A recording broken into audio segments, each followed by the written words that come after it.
नमस्कार, स्वागत है आपको मध्य प्रदेश बुलेटिन में। मैं हूं आपके साथ यशी शुक्ला। रुक करेंगे खबरों का, लेकिन उससे पहले नजर डालेंगे सुर्खियों पर। उम्दा सड़कों के निर्माण से बढ़ेगी विकास की रफ्तार। रीवा जबलपुर लखनऊ 4 लेन का केंद्रीय मंत्री नितिन गडकरी ने किया वर्चुअल लोकार्पण। शिवराज कैबिनेट का अहम फैसला, पुलिस भर्ती में संविदा कर्मियों को नहीं मिलेगा 20% आरक्षण। कांग्रेस अध्यक्ष पद को लेकर दिग्विजय सिंह ने कहा, राहुल गांधी को नहीं छोड़ना था अध्यक्ष पद, वो मोदी के खिलाफ एक चुनौती थे। एमपी के गृह मंत्री नरोत्तम मिश्रा का कांग्रेस पर तंज, सुंदर मोड़ा दिखाकर बुजुर्ग आदमी से ब्याह कर दिया। आत्मनिर्भर एमपी के रोडमैप का सीएम के सामने प्रेजेंटेशन। जीएम ने दिए कई सुझाव, रोडमैप पर अमल का 1 नवंबर 2023 तक का लक्ष्य। मध्य प्रदेश के देवास में गिरी 2 मंजिला इमारत, 6 लोग बचाए गए, रेस्क्यू ऑपरेशन जारी। आप देख रहे हैं के न्यूज, खबरों का सारथी।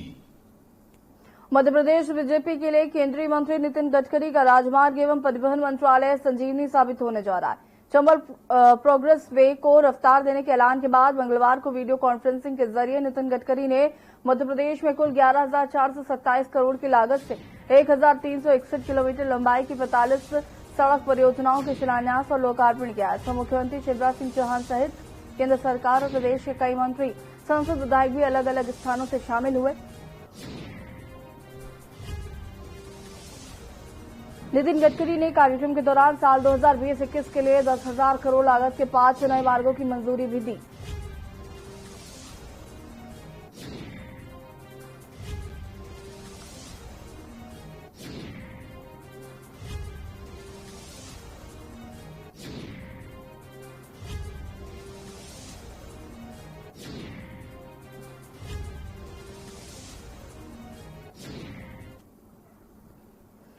मंगलवार को भोपाल में हुई शिवराज कैबिनेट की बैठक में कई अहम फैसलों पर मुहर लग गई। कैबिनेट ने यह तय किया कि गृह विभाग में पुलिस की नियमित भर्ती में संविदा कर्मियों को 20% आरक्षण का लाभ नहीं मिलेगा। गृह मंत्री नरोत्तम मिश्रा ने कैबिनेट में लिए गए फैसलों की जानकारी देते हुए बताया कि गृह विभाग के प्रस्ताव पर चर्चा के दौरान तय किया गया, पुलिस भर्ती में संविदा कर्मियों के लिए 20% आरक्षण का नियम लागू नहीं होगा। कैबिनेट ने गृह विभाग को इस नियम से छूट की मंजूरी दे दी है। माननीय मुख्यमंत्री जी ने 1 सितंबर मंगलवार को सभी मंत्रियों को जेलों में जाना है। सांसदगण जो हमारे मध्य प्रदेश के केंद्रीय मंत्री हैं, वो सम्मानित विधायकगण अपने अपने यहां पर एक ऐतिहासिक योजना प्रारंभ करने जा रहे हैं। और वो योजना है कि जो राशन, जिन लोगों पर राशन कार्ड नहीं है, उन गरीबों के लिए पात्रता पर्ची का वितरण उस दिन किया जाएगा और उस दिन से हमारे पूरे प्रदेश के अंदर सभी गरीबों को राशन मिलने की सुविधा होगी। आज माननीय मुख्यमंत्री जी ने ये भी निर्देश दिए हैं कि ये जो आज मंत्रियों का प्रेजेंटेशन हुआ है, अगली कैबिनेट में वो कौन सी योजना को लॉन्च कर सकते हैं, मतलब अगले 8 दिन के बाद में, उसका वो तैयारी करके आएंगे कि हम इस योजना को लॉन्च करेंगे।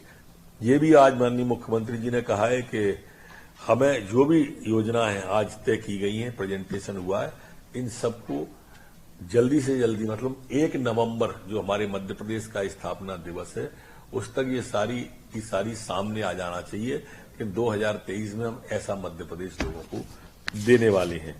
गृह विभाग के द्वारा जो 20% आरक्षण संविदा कर्मियों को देने का था, तो उसमें यह विषय आया था कि हम पहले से ही 25% आरक्षण रिटायर्ड सैनिकों और हमारे अनुकंपा वालों को देते हैं, तो 25% हो जाता है, 20% और जाएगा तो ये बढ़कर 45% हो जाएगा, जो अपने आप में ही एक अजीबोगरीब स्थिति को निर्माण करेगा। तो इसलिए इसको हमें छूट दी जाए, क्योंकि पुलिस का काम थोड़े अलग प्रकार का भी काम है। आज हम लॉकडाउन में भी देखते हैं, तो लॉकडाउन के अंदर किस तरह की स्थिति रहती है कि हमें वो देखने को ही नहीं मिलता है। तो इसलिए आज ऐसा तय किया कि ये छूट गृह विभाग को दी जाए और आज कैबिनेट के द्वारा 20% की छूट प्रदान की गई है। आज एक अन्य निर्णय के अंदर महत्वपूर्ण निर्णय जो था उसमें राजस्व विभाग विधानसभा की 27 सीटों पर उपचुनाव के लिहाज से सबसे अहम ग्वालियर चंबल संभाग से बीजेपी ने कांग्रेस के अंदर सबसे बड़ी सेंध का दावा किया है। बीजेपी की माने तो ग्वालियर चंबल संभाग में 3 दिन चले मेगा सदस्यता अभियान में 76,000 से ज्यादा कांग्रेस कार्यकर्ता बीजेपी की सदस्यता ले चुके हैं। हालांकि बीजेपी के इस दावे को कांग्रेस फेक बता रही है। देखें रिपोर्ट।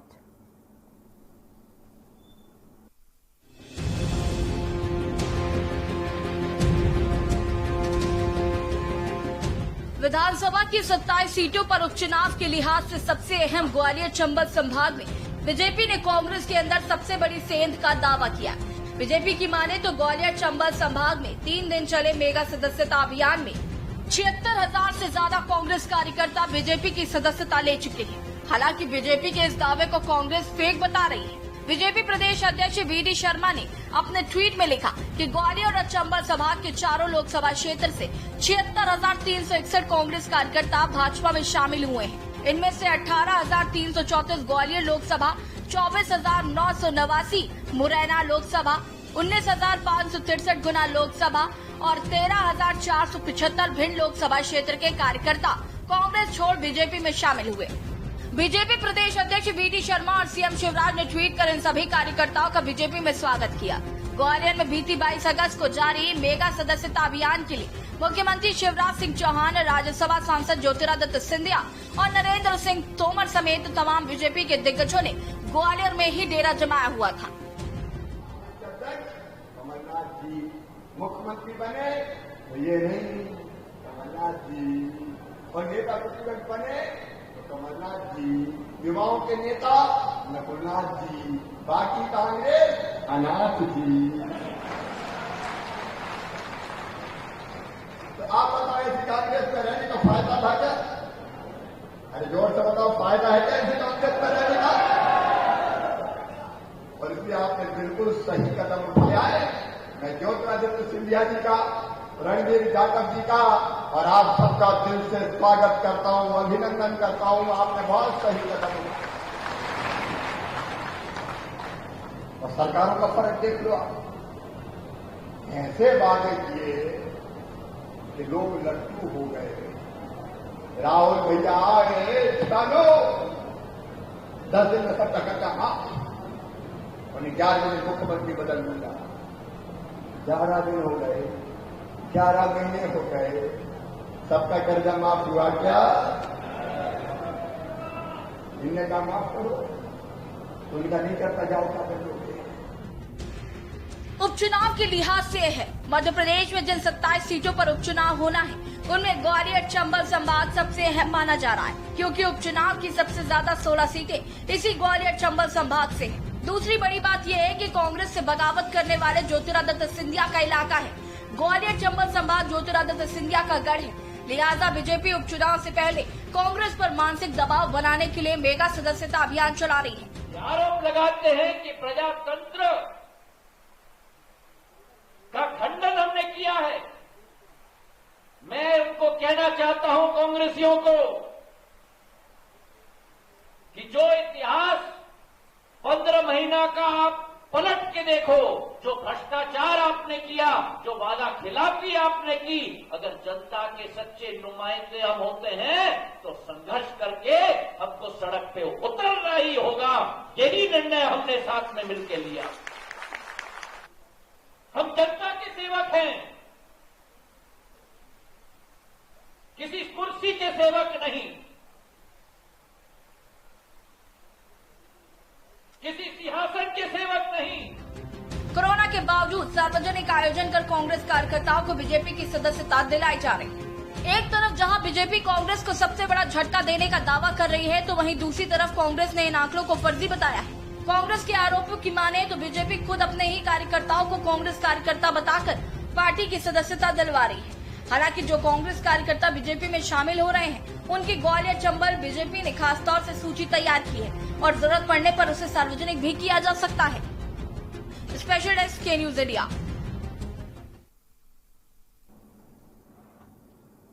मध्य प्रदेश के देवास जिले में मंगलवार शाम एक 2 मंजिला मकान अचानक ढह गया। इसके मलबे में अभी तक 7 लोगों को बाहर निकाला जा चुका है। कुछ और लोगों के अभी मलबे में दबे होने की आशंका जताई जा रही है।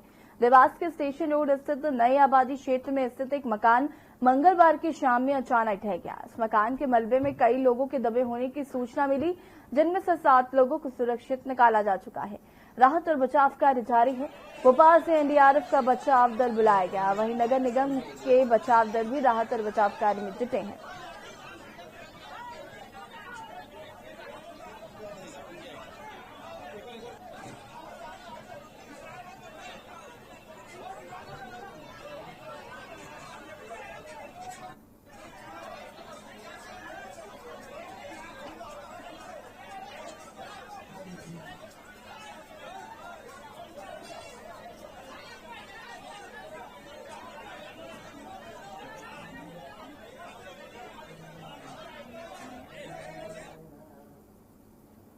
स्वास्थ्य व्यवस्था को लेकर बड़े बड़े दावे होते हैं, लेकिन जमीनी हकीकत पर सारे दावे सिर्फ कागजों तक ही सीमित रह जाते हैं।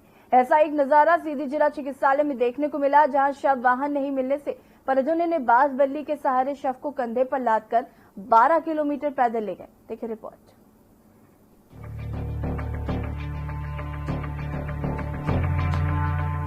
स्वास्थ्य व्यवस्था को लेकर बड़े बड़े दावे होते हैं, लेकिन जमीनी हकीकत पर सारे दावे सिर्फ कागजों तक ही सीमित रह जाते हैं। ऐसा ही एक नजारा सीधी जिला चिकित्सालय से देखने को मिला, जहां शव वाहन नहीं मिलने से परिजनों ने बांसबल्ली के सहारे शव को कंधे पर लादकर 12 किलोमीटर पैदल ले गए।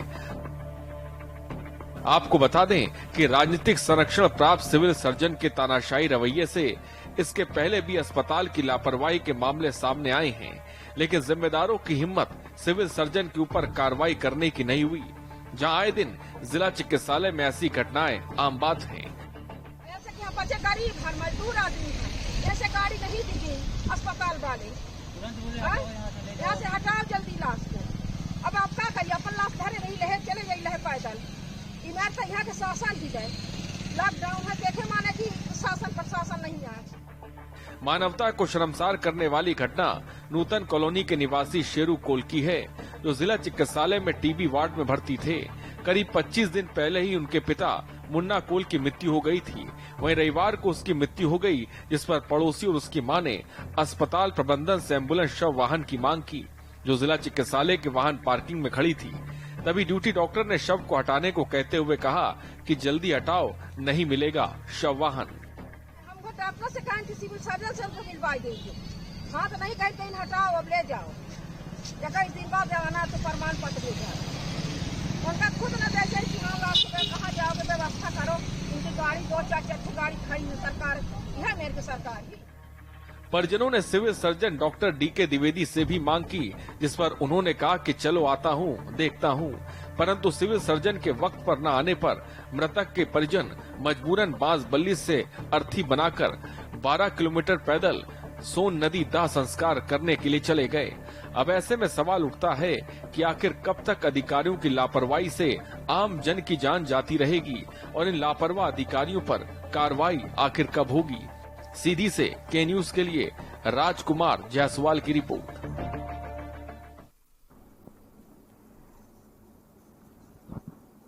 जिले में सेक्स रैकेट का भांडाफोड़ किया गया। इस मामले में 4 महिला और 4 युवक को गिरफ्तार किया गया। उज्जैन पुलिस कप्तान मनोज कुमार सिंह के निर्देशन पर चलाया जा रहा ऑपरेशन क्लीन अभियान के तहत Ujjain city additional SP Rupesh Dwivedi, Kotwali CSP Pallavi Shukla के आदेशानुसार उज्जैन शहर पुलिस लगातार अवैध तरीके से संचालित होने वाले धंधों पर दबिश मारकर कार्रवाई कर रही है। यह मामला थाना चिमनगंज का है। आरोपियों को पकड़ने के लिए एक पुलिसकर्मी ग्राहक बनकर पहुंचा था। थाना प्रभारी महेंद्र सिंह परिवार के मुताबिक मुखबिर से सूचना मिली कि गायत्री नगर में कुछ महिलाएं मिलकर सेक्स रैकेट चला रही हैं। उसी दौरान थाना प्रभारी ने एक पुलिसकर्मी को ग्राहक बनाकर भेजा और मौके पर 4 युवक 4 महिलाएं गिरफ्तार कर सेक्स रैकेट का भांडाफोड़ कर दिया गया। जिस स्थान से सेक्स रैकेट संचालित हो रहा था, उसी स्थान से पुलिस ने कई आपत्तिजनक सामग्रियां भी बरामद की हैं। पकड़ी गई महिलाओं में एक महिला इंदौर की और एक महिला मंदसौर की है और एक देवास की है और एक महिला उज्जैन की बताई जा रही है।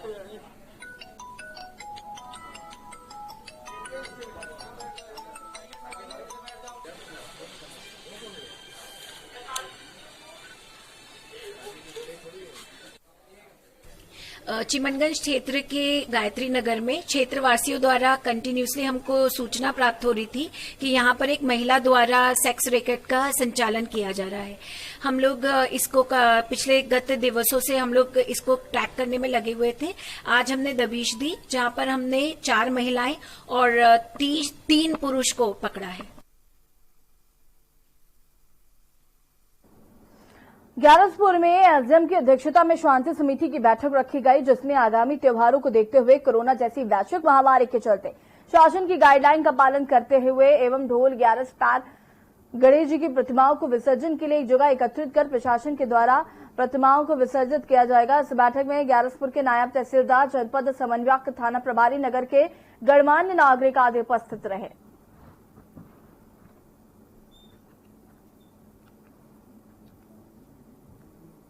सर, आज जो शांति समिति की बैठक का आयोजन किया गया था, उसमें आगामी त्योहार को लेकर क्या क्या दिशा निर्देश जारी किए गए हैं?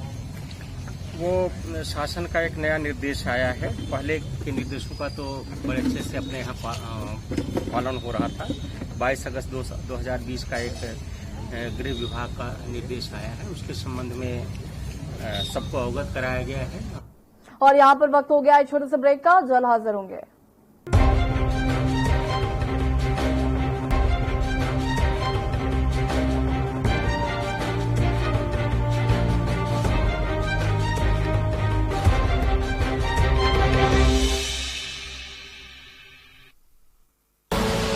आप देख रहे हैं के न्यूज, खबरों का सारथी। देश के खिलाफ कोई भी आवाज अब नहीं है बर्दाश्त। राष्ट्र से बड़ा कौन, अब नहीं रहेंगे मौन। परवाह देश की, सोमवार से शुक्रवार रात 10 बजे TV9 भारतवर्ष। अब तो सब देख रहे हैं।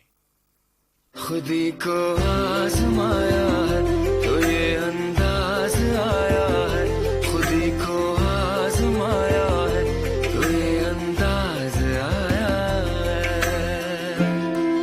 तुम में भी मैं हूं, शुद्ध प्लस पान मसाला। आप देख रहे हैं के न्यूज, खबरों का सारथी।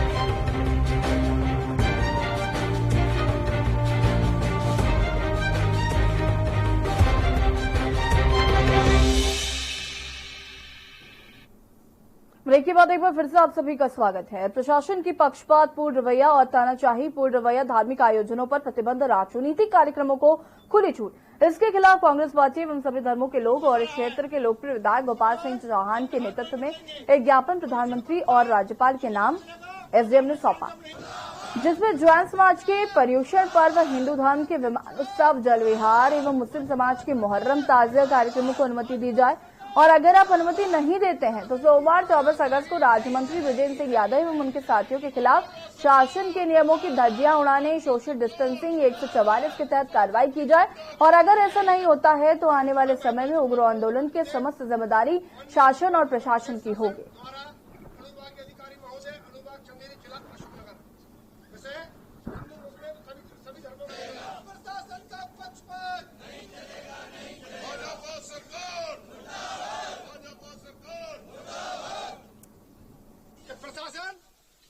धर्मों के कार्यक्रमों पर पूर्णतः प्रतिबंध लगा रहा है।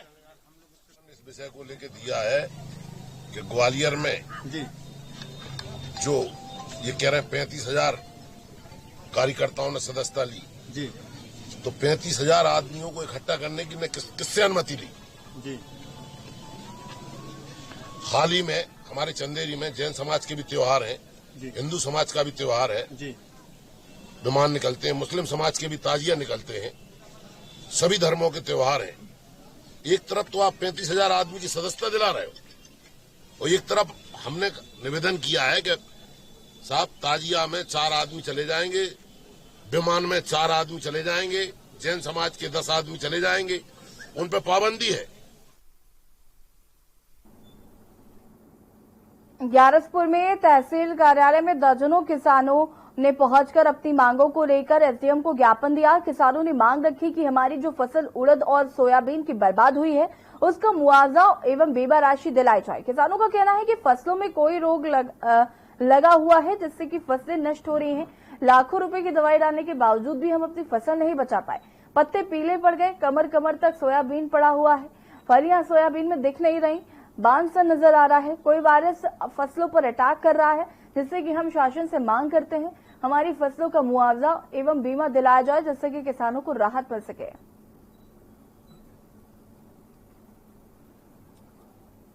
लेकर आए साहब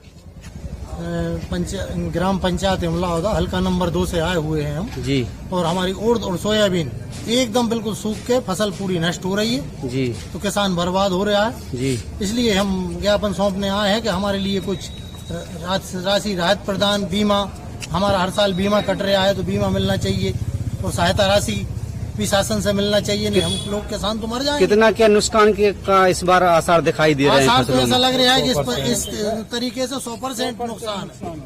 उर्दू में 100% हो चुका और सोयाबीन में मतलब 4 रोज के अंदर 100% ही हो जाएगा। क्या कारण है फसल की बर्बाद होने की? हाँ, फसल बिल्कुल बर्बाद होने क्या कारण है? कोई ऐसा वायरस है, ऑटोमेटिक ऐसा वायरस फैला है कि उसके कारण एकदम फसल सूख रही है। दवाई आप हजार लाखों रुपए की किसान छिड़क रहे हैं, उसका कोई असर दिखाई दे रहा है कि नहीं दे रहा है? दवाइयाँ डाल चुके, लाखों रुपए की दवाई डाल के किसान बिल्कुल बर्बाद हो चुका। उज्जैन के तराना विधानसभा के कई ग्रामों में सोयाबीन की फसल में हो रही अफलन एवं पीला मोज़ेक के कारण जो नुकसान हो रहा है उसको लेकर सोमवार को तराना में विधायक महेश परिवार के नेतृत्व में ब्लॉक कांग्रेस कमेटी तराना द्वारा एसडीएम एकता जायसवाल को ज्ञापन सौंपा गया। ज्ञापन के माध्यम से ये मांग की गई कि नुकसान हुई फसलों का जल्द से जल्द कृषि विभाग के अधिकारियों से निरीक्षण करवाया जाए, साथ ही बीमा कंपनी को भी निरीक्षण करने के आदेश देते हुए नुकसान हुई फसलों का जल्द मुआवजा दिलाया जाए।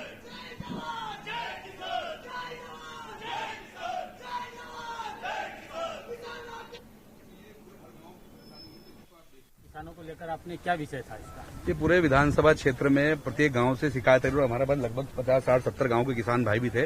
सोयाबीन में अफलन की स्थिति एकदम पीले, हरे से पीले पड़ रहे हैं, इसको पीला मोज़ेक बोलते। तो हमने ये एसडीएम के माध्यम से मांग की है कलेक्टर से कि तत्काल बीमा कंपनी को अवगत कराएं और प्रत्येक किसानों के ऊपर जो प्राकृतिक आपदा हुई है तो इसका सर्वे करा के मुआवजा दिलाया जाए मध्य प्रदेश सरकार से।